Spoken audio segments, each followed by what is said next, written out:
جیسے آپ دکان پہ جاتے ہیں نارملی جیسے پوچھتے ہیں آپ کے پاس دودھ اور مکھن ہے، دودھ یا مکھن ہے، کیسے پوچھنا ہے آپ نے؟ شوب والے سے آپ نے پوچھنا ہے عندک حلیب و زبدہ، عندک یو ہیو حلیب، حلیب یعنی ہم کہتے ہیں دودھ کو، و اور زبدہ، زبدہ ہم کہتے ہیں بٹر کو. عندک یو ہیو حلیب، دودھ، و اور زبدہ یعنی butter. You have milk and butter.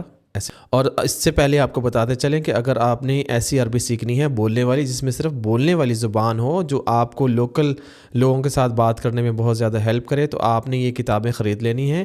یہ کتابوں کو پڑھیں، PDF بکس ہیں، یہ اب تک ہزاروں لوگ اس سے مستفید ہو چکے ہیں. آپ بھی ان بکس کو پڑھیں اور اس سے عربی سیکھ سکتے ہیں. بک 2 یہ دکھ رہی ہے آپ کو اس طرح سے، اس میں لانگ سینٹینس ہیں، اور آپ انشاءاللہ اس کو پڑھیں گے تو آپ کو بہت زیادہ پسند آئے گی. اس کو خریدنے کے لیے آپ ہمیں واٹس اپ بھی کر سکتے ہیں. واٹس اپ نمبر آپ کو اسکرین پہ دکھ رہا ہے، یا آپ ہمیں ای میل بھی کر سکتے ہیں، یا آپ ہم سے آن لائن کلاسز اگر بک کرنا چاہتے ہیں، ہم سے آن لائن کلاس لینا چاہتے ہیں، تو وہ بھی آپ اسی نمبر پہ بک کر سکتے ہیں.